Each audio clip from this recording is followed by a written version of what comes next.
sure that's running. Mm-hmm. I'm Sara Tucker. This is February 13th, 1992, an oral history interview with Representative Ruby Gilbert. Right. Now, you are appointed this session, if I'm correct. I was actually elected. You were elected? I was elected by the precinct people. Okay. So we had a mini convention, and which is part of the rules. And you have to have a mini convention, and the chair of that county, along with the precinct people, they have this convention, and I was elected. Okay, you are from District 89? 89. Which is part of Wichita. Yes, it's kind of a mid-central, kind of a central. Come back. So, to get back to it, you were telling me about being selected by the mini convention, and then you were telling me about your district in central Wichita. Mm-hmm. Yeah, it's in about central Wichita. It's predominant black. Okay. And I took over. See, Theo Cribbs resigned. Mm-hmm. I mean, he retired, really. He said, don't use that word resign. He likes to retire. And he retired, and he had endorsed me. Mm-hmm. And so I think the convention considered his endorsement as well, but I still had to be elected. Okay. Are you new to politics? No, I'm presently, I have been, presently I'm the vice chair of Sedgwick County Democrat Party. Okay. I have served as chairman of the voter registration for that particular county, and I've a precinct person for about 15 years, so, and on the Human Service Board, which is the same as the Human Resource. Some people call it Human Resource, but I was in the Human Service Board. I also work with the Mennonite Housing Board, and I've been on the CPO Board, which is a citizen participation organization, which has to you are elected also by the community at large. Okay, so was that your other elective office, or have you held yet more elective offices? Oh boy, I have been on some of everything in Wichita. Okay. On the Phyllis Wheeler Children's Home Board, which is now defunct, but we still have the board, and we issue minority scholarships. Mm-hmm. Perhaps we should get on the record that your race is black, so yes, this is right. Why do you think he nominated you? It sounds like there's plenty of reason. Had you told him you were interested? No, I had not. I was so shocked when he asked me. He had said he had made a saying that he, and in fact I'm on a bet between he and Norma Daniels out of Kansas City. He retired I guess 2 years ago, and they were going to be the first to put a black woman here, and so in the House. He said that he had there was 24 women in the House, and not any blacks, and he wanted me to be the first black. And since I had worked in that community and had worked with him on the CPO organization, he said he asked me. And here you are. Yeah. When you came to Topeka, did you have any sense of what this job was going to be like and how you were going to do it? I had no idea how I was going to do it, but I had an idea what it was like because he had sort of groomed me up for the job. Mm-hmm. He and I had lunches and come into my home, and he and my husband and I sort of mapped out some of it. So, but a lot of it I know that I was going to have to learn on my own. But he had really worked with me for months to try to get me ready for it. So I came prepared. How would you describe the job? Everybody says it's fun, but I have not found it to be what you call fun per se, but I think it's very rewarding. I feel like that the people are in my district is dependent on me, and so I think of it as strictly a job, not necessarily a position. It's a position, but I also think of it as a job. Mm-hmm. And because there's a lot riding on it. Mm-hmm. What is riding on it? What are you trying to get accomplished? Well, I want to be the best representative for my district as I can be. And how do you go about doing that? I go about doing that by learning all the procedures voting the way I feel that my constituents would like to, to have. I can't satisfy everybody, but I hope that the majority of the people that I can satisfy in my way of voting. Okay. What committees are you on? I'm on governmental organization, insurance, and federal and state affairs. Now, and my subcommittee is the Board of Healing Arts, the sunset of the Board of Healing Arts. That's where I was just a few minutes ago. Yes. How did you come to be on these committees? Did you ask? Did you No, inherit them? I didn't. I just inherited them. Okay. You have told me that you are going to run for re-election. I plan to run for re-election. Are these going to be the committees you're going to want to ask for when you are re-elected, or? No, I'm not. Whatever that I can do, I want to do it. If these committees will be that I can benefit somebody by being on them and serving on those boards, well, then I'm satisfied with those committees. So there isn't some one committee you feel you have more expertise for? My main thing that I was really concerned about was the affordable health care. So I wanted to be somehow connected with health. Okay. And I'm concerned about education. Okay, education, health, and that is, you feel, of real importance. Real strong. To your I really do feel it. Some people have told me that they've had role models or mentors. Others have said, no, they kind of had to do it on their own. Is there someone here that's your mentor, someone that you are modeling yourself after? No, it really isn't. Because I really didn't know anybody up here. I mean, I knew that they were here, but my thing is really to model myself after Theo. Okay. I think Mr. Cribbs exemplified to me a man that I told him he's like my father. And he gained a lot of respect from the entire state, and I would like to be able to do the same thing.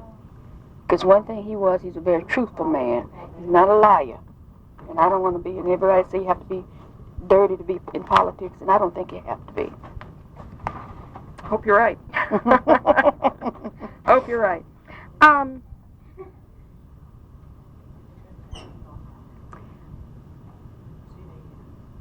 You're a woman. This is a study of women. So one question we always ask is, in your experience so far, especially with legislature, but politics in general, has there been anything about how you got chosen, how you've operated here, where it seemed to you you're being a woman? No, I don't think so, because I tell you, I have gotten so much support from the women and the men.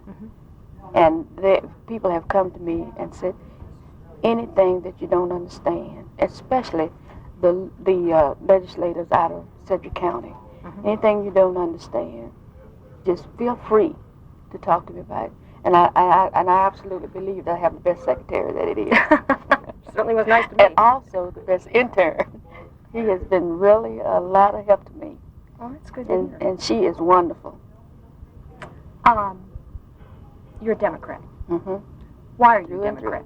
I'm the Democrat because I think that the Democrats, to me, represent my values and my lifestyle. And I'm a low-income person, and I think that the Democrat, but just for all people. And I think that takes in the low income and the higher brackets or whatever, in between, blue collar.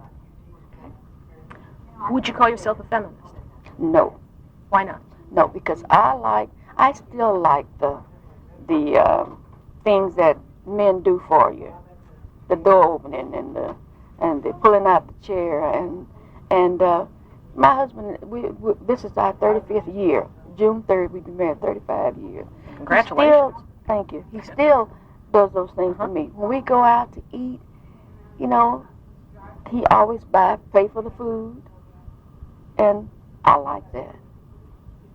I like being a woman. I like the, I guess I just enjoy being a woman. Okay. Turning to the personal side of your life, and starting with your early family, can you tell me about your parents, where you were born, how you were brought up? Yes.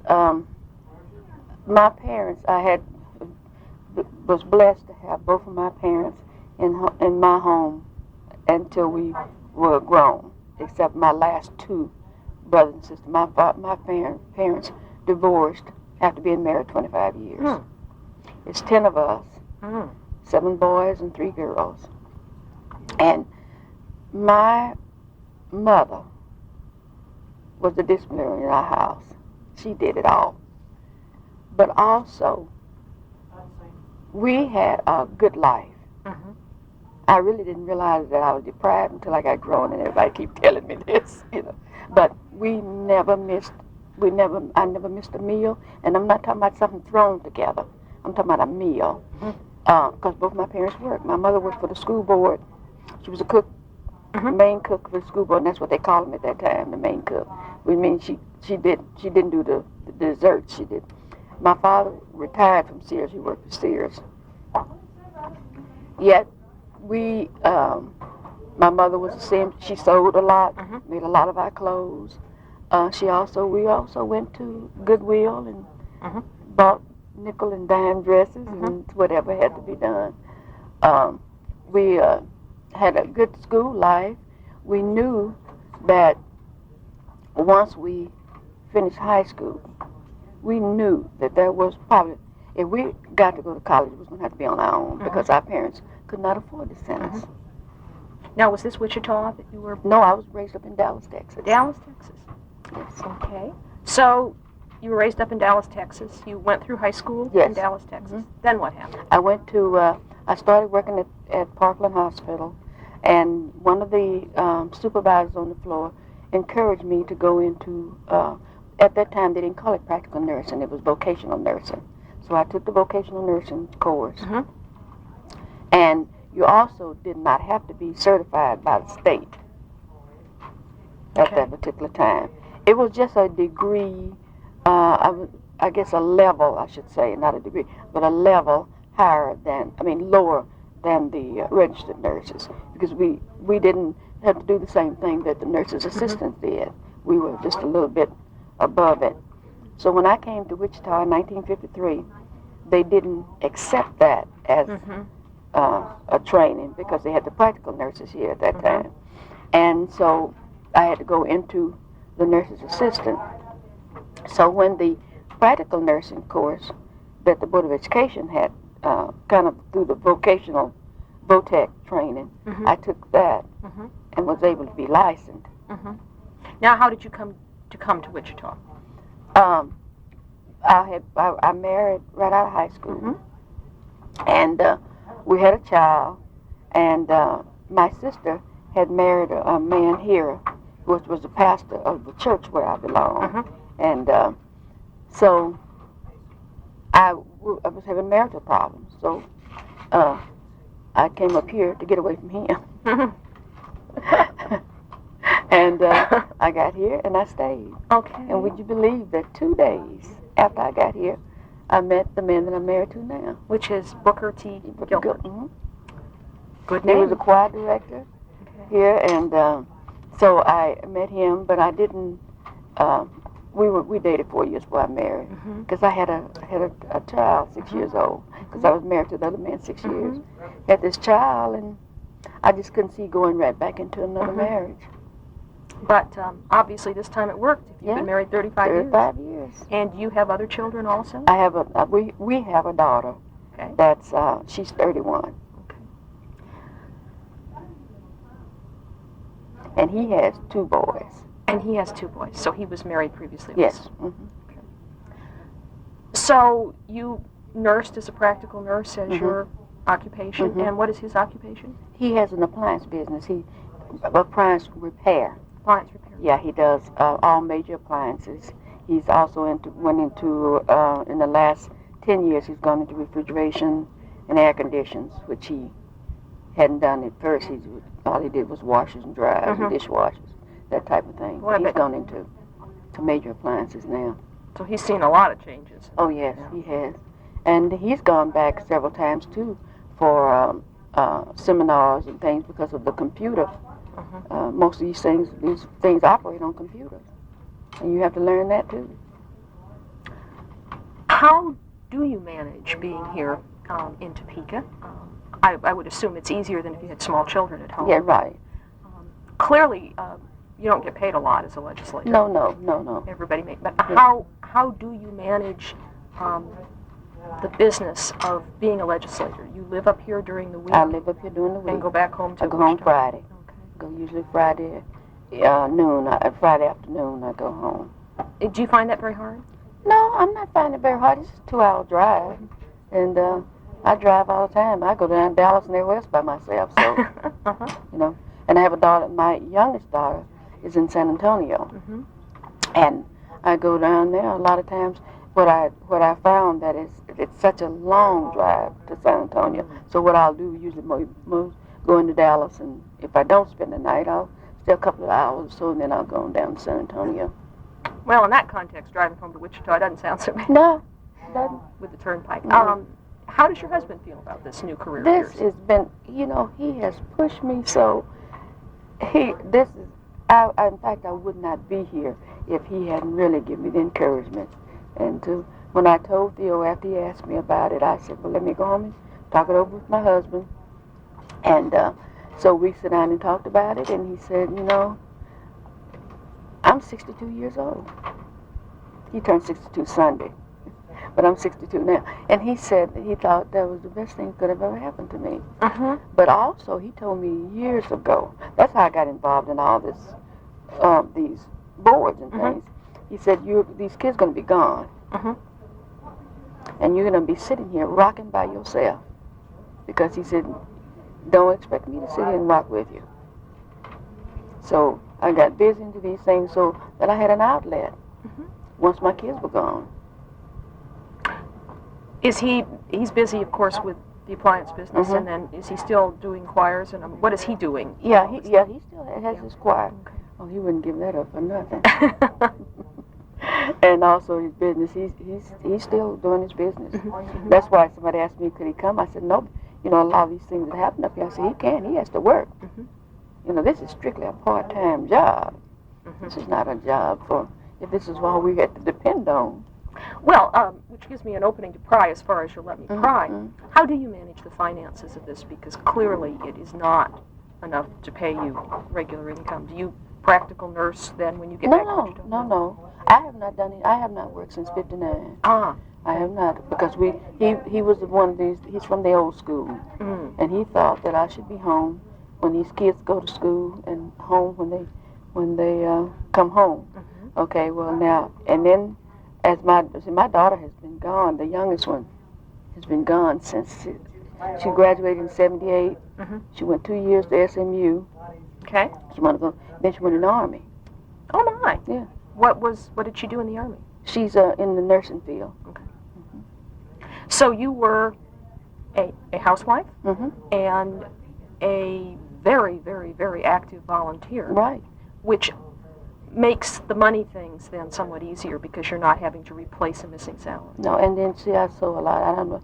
I didn't have to buy clothes because I make all my clothes anyway. I always did. I envy you. I make everything. Somebody asked me this morning, did I make the sweater? I said, yeah, I made it. And I make all my clothes. My. Yeah. That's gorgeous.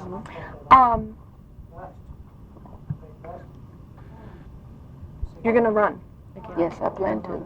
Yeah, I'm getting ready to now. I have already gotten my campaign manager, and my husband's going to act as treasurer. I think I need to get him busy.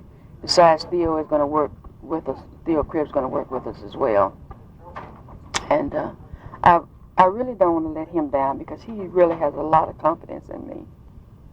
How are you planning your strategy? What do you think the issues are going to be? How are you planning to run this? The issues, I think the main issues that are facing my constituents now is the property tax and affordable health care. And I think that the abortion issue in my district is not so stringent as it is in a lot of the districts. My people, most of them really are mostly pro-choice anyway. Are you? I'm pro-choice. But you see, and as I explained to Peggy Gorman, she and I were talking even this morning, and my thing on pro-choice is not just the abortion issue. Go on. My choice is that I'm a woman, and I can do what I should be able to do, what I want to do with my body, my mind. I don't have to think like you think or like my husband thinks. Someone may ask me not too long ago, since I had been doing a housewife, how did your husband let you come to Topeka? He didn't let me come to Topeka. We talked about it, and we decided that I should come to Topeka. And that's my theory on pro-choice, is to be able to do what I want to do, think like I want to think, not what somebody wants me to think, not what somebody wants me to do. I think I should be able to do that. Thank you. That's a very clear and evocative statement. Right, I agree. Getting back to this campaign to come for a moment, do you have a picture of how you're going to do it? Are you going to go door to door? Is there a group of people Yes. that you think is going to help you? Yes, I think for the first time to campaign, I think that you have to be, your appearance have to be before the people. So what I'm going to do is walk. I'm going to have to do a lot of walking, and I feel that I have the time, from the time the session is over especially, to do a lot of walking. There's a lot of that. And then I sponsor our young people at church, and I really want them to also get out and help me put out brochures. We're getting one prepared at this time. My campaign manager, which is Cindy Howard, and she and I are going to start working on, she's working on a survey for me this week, and then we're going to, my problem is I haven't had a picture made, and I got to have a picture made to go into, to put on it. But I got this survey going to go out. So you have a pretty good handle on what you're going to do. You Yes. just got to go do it. Just got to do it. And then another thing I have decided, I started last Sunday, every other Sunday visiting a church within my district. So I started last Sunday, but I just can't go every Sunday. I need to go to my own church. So I want to go in between every other Sunday, at least go in to visit a church. Let them know that I'm there. Now, whether they have me say something, that's fine, but if they don't, I want them to know so they can at least let the people know who I am. Sounds like a real good strategy. There are 45 women in the legislature right now. Up until 1973, there were never more than 4 women at one time. How do you explain that? What do you think has changed in our society? Well, I think one of the things I think has happened, as I mentioned to one of the friends of mine who lives here, she said, well, why aren't no more black people in it? And I said, because we have not run for the office. And I think a lot of it because we're just now beginning to come out on our own, and we're starting to, we feel that we can make a difference in politics just like everybody else. We think of a lot of times that everything is male dominated. But now women are deciding, and Theo made a statement to me. He said, this is going to be the decade for women, and I want you to be in it. That's quite a compliment to have someone say that to you. Yeah. And I believe it's going to be the decade for women. And I think a lot of things, if we want it done, we're going to almost have to have a woman do it. They may not like that statement too well. Oh, it's all right with me. Is there something I haven't asked you that you thought I would, that you'd like to get on the record?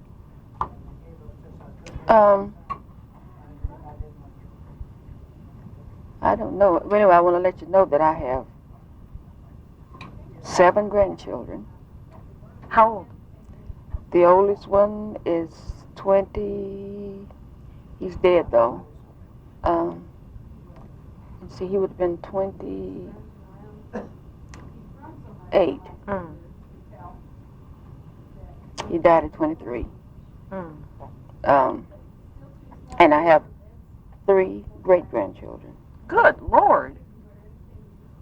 Yeah, my granddaughter is 27, and she has 3 children. So how do they feel about Grandma being Oh, here? they're so thrilled. Of course, my granddaughter, she depends a lot on me. She lives in Wichita. She's the only one in my family that lives in Wichita with her 3 children. And she says, Granny, what are we going to do without you? You'll manage. And, but her mother still lives in Dallas. And, yeah, I just think it's great. I feel good about it. And then as I was interviewed by Channel 12 in Wichita, and I told the lady, I said, you know, I feel good that my great-grandchildren will be able to read about me, and my great-grandchildren. So you're their role model. That's right. And you just hit the nail on the head. My theory is that we don't have to go out and get Magic Johnson or some of these other people. We can be role models for our own kids. I like And that. I think parents should be role models. I don't think they need to be anything but role models for their kids. So that's why we got to be careful how we live. Well, Well, let me tell you this. I have a grandson that's 8. He'll be 9 in April. His mother had told him about what I was doing. So he went to school, and he told his teacher that his granny was making laws, and she's in Topeka, and what all she's doing, and she's at the Capitol, that's what she said. And that's what he said. So anyway, the teacher called my daughter about 2 days later and told her that, you know, he was fabricating and imagining. He's got his imagination is weird. And she said they used to kids that age having imaginary friends and this type of stuff. So she said, well, I was wondering if you may stop by here. My daughter works for the medical bureau. And so she got off early and went by there. And she said the teacher was telling me, she said, well, what was he making up? What kind of stories was he making up? So he said his granny was making laws. She's at the Capitol in Kansas. And she said, she is. She said, is that right? She said, well, how old is your mother? So she told her. She said, yes. So that's what she's doing. She said, well, that's wonderful. Said, he said it, but she said, I told him to tell you that. So she said, the lady was so astonished she couldn't believe it. And I can imagine. So you're making what maybe used to be a fantasy not be a fantasy. Well, then, see, even my governor says to me, you know, she's the first woman governor, and I'm the first black woman. Now, there was another black woman who was elected. She only served 1 day. Who was this? I don't know her name. She was from Kansas City, Wanda, and she went to took a seat on the county commissioner. I'm going to have to look into this. So she was elected, served 1 day, and resigned? Or Yeah. I have to look into. But you are the first woman who has Served in the legislature. Yeah, that's why I tell people, not elected, but served. Served. You have to make At sure least we I've get that served straight. 5 weeks. Well, you look pretty well entrenched to me.